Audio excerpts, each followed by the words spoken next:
Hey everyone, it's Ben Hardy here, and in today's video, I'm going to be going over what has shaped up to be a pretty interesting February when it comes to car sales. Before we get into this video though, as always, if you want to save time and money the next time you purchase a car, link to my car buying guide in the description down below. And then if you want to see more videos just like this, then I recommend you subscribe because I post content every single day. Let's get into it.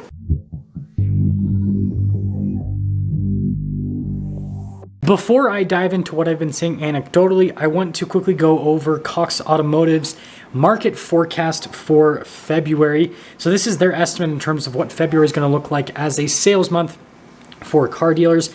They assume that February is going to see about 1.1 million new vehicles sold, which is an increase of 4% over February of 2022 and an increase of 3.9% over January of 2023. So February is going to be a better sales month than February last year, and well, it's going to be a better sales month than January last month. However, the thing to note is February historically has always been a significantly stronger sales month compared to January, and when they go over their yearly expectation of new vehicles sold, February actually brings that total amount down. So January saw a yearly estimate based on January's volume of 15.7 million vehicles. So that was the set pace.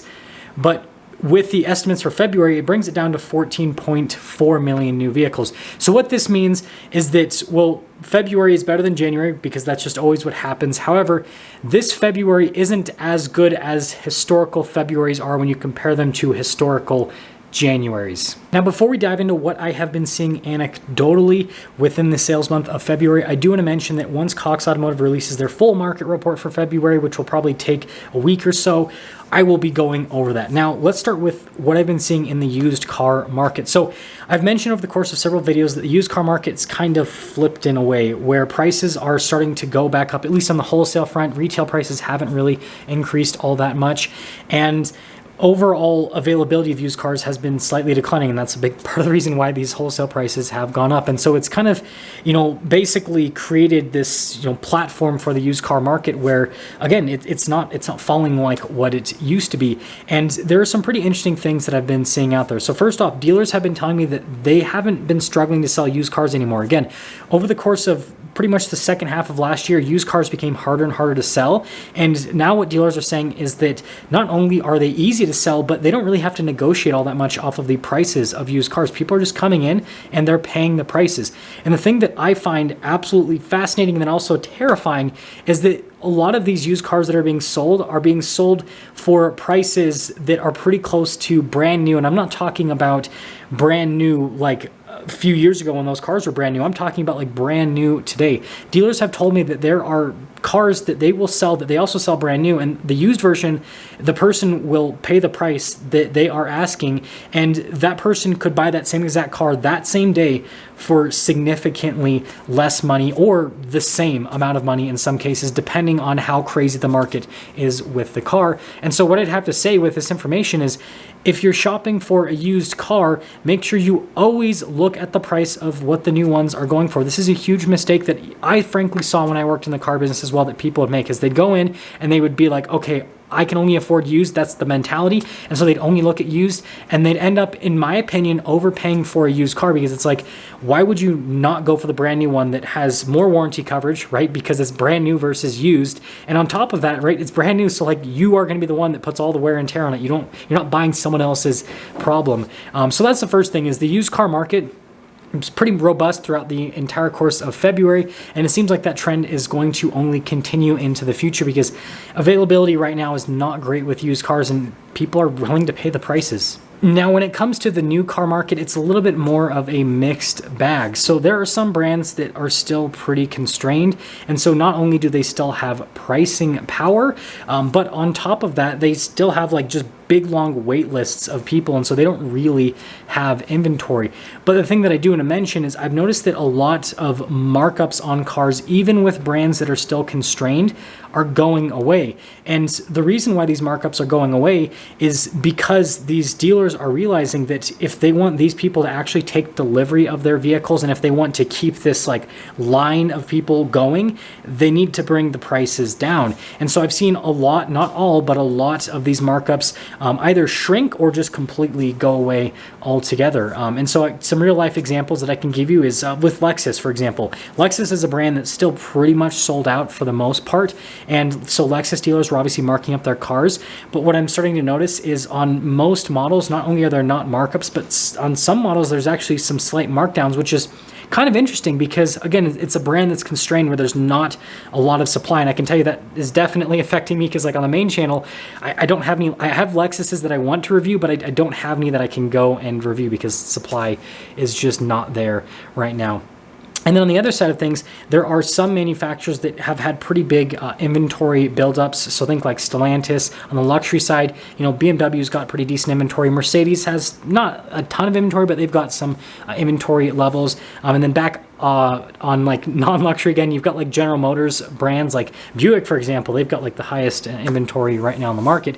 And so what I'm seeing with these brands where they've got lots of inventory is not only are the dealers willing to wheel and deal, but they're getting into the mentality where they are buying car deals. And the term buying a car deal is basically when a dealer will sell a car at cost or sometimes even below cost just to get the person to purchase that car. And so it's definitely an interesting shift in the car market. And again, it's starting to look more like the car market that I worked in prior to the pandemic, where we were buying all the customers, right? Where we had to just cheap sell every single vehicle because every other dealer was also doing the same. And so it seems like that's starting to infect more and more brands. With that being said, though, dealers still aren't really advertising this. There are some dealers that are advertising, the discounts online, but for the most part, it's kind of like a don't ask, don't tell situation. And so if you go into the dealership and you ask them what the price is on a vehicle, the chances of them giving you like the lowest price up front, it's probably not going to happen. What they're probably going to be like is, oh, the MSRP on the vehicle is this amount. They're not going to be like, oh, we're selling these at MSRP minus holdback, and then we got this rebate from the manufacturer. Well, they'll probably tell you about the rebate, right? Because that obviously is manufacturer money, that's not dealer money. But the point I'm trying to make here is this is still not going to be something that's going to be advertised anytime soon, because these dealers are hoping that they'll have like at least a small subset of customers that'll come in and pay full MSRP or potentially pay a little bit over MSRP. And then for the customers that know that brand is not constrained, where there's lots of inventory and that they know they can wheel and deal, well, then the dealers, some of them will play games, but for the most part, they'll be pretty, just apt to just go and sell a car. They're like, okay, you know what? Let's just gut this deal. Let's just get this customer on the road and move on to the next car deal. And finally, the last trend that I've been noticing that I will be making a dedicated video on to talk about is the fact that I've noticed a lot of manufacturers have kind of pulled back on the amount of vehicles that they are releasing to dealers. It seems like manufacturers are like arbitrarily trying to decrease supply. And I can tell you that it's kind of had mixed success. So with certain dealers, they've been able to use this situation to basically push customers to purchase a car, because it's like, hey, yeah, we had this inventory buildup, but now there's not any more coming in anytime soon. And so it's like, if you want this now, you're going to have to purchase it now before we run out. And we don't have any others like coming in anytime soon, again, because the manufacturer's kind of like halted with production. And so I don't know if this tactic is going to work long term, but I've just noticed that kind of, slowly increased over the course of the February sales month. Again, I started to notice the trend at the beginning of the month, and it seemed like it escalated as time went on. And the reason why I noticed this is, again, I film these new cars on the main channel every single day. And when I noticed that dealers happen to have like these same set of cars like week in and week out, and there's not really any new inventory coming in, I'm like, okay, what's happening here? And it's like, well, then you go and read like news articles and you're like, oh, this manufacturer shut down this plant to lower production. And it's like, wait, why are you doing that? Oh, you're trying to give yourselves pricing power. It's an interesting situation. Again, I need to make a dedicated video to this, but regardless, what you need to know is it seems like manufacturers are like, and it's not just one manufacturer, it's a bunch of like pulling back from production to arbitrarily decrease the amount of supply. And again, like I said, we'll see what happens, but my guess is this is going to backfire, because a lot of the cars that are at dealers, it's not like they're bad cars, but a lot of them are packages that people don't want, and that's why they're not selling right now. And so until the manufacturers go back to producing vehicles and producing the vehicles that people want, they're not going to just magically sell these cars. They need to incentivize the cars they have now and just continue to build the cars that people want. That's going to sum things up. Like I said, I will have a better video on what's happening in February. Let me know what you guys think about this month so far. See ya.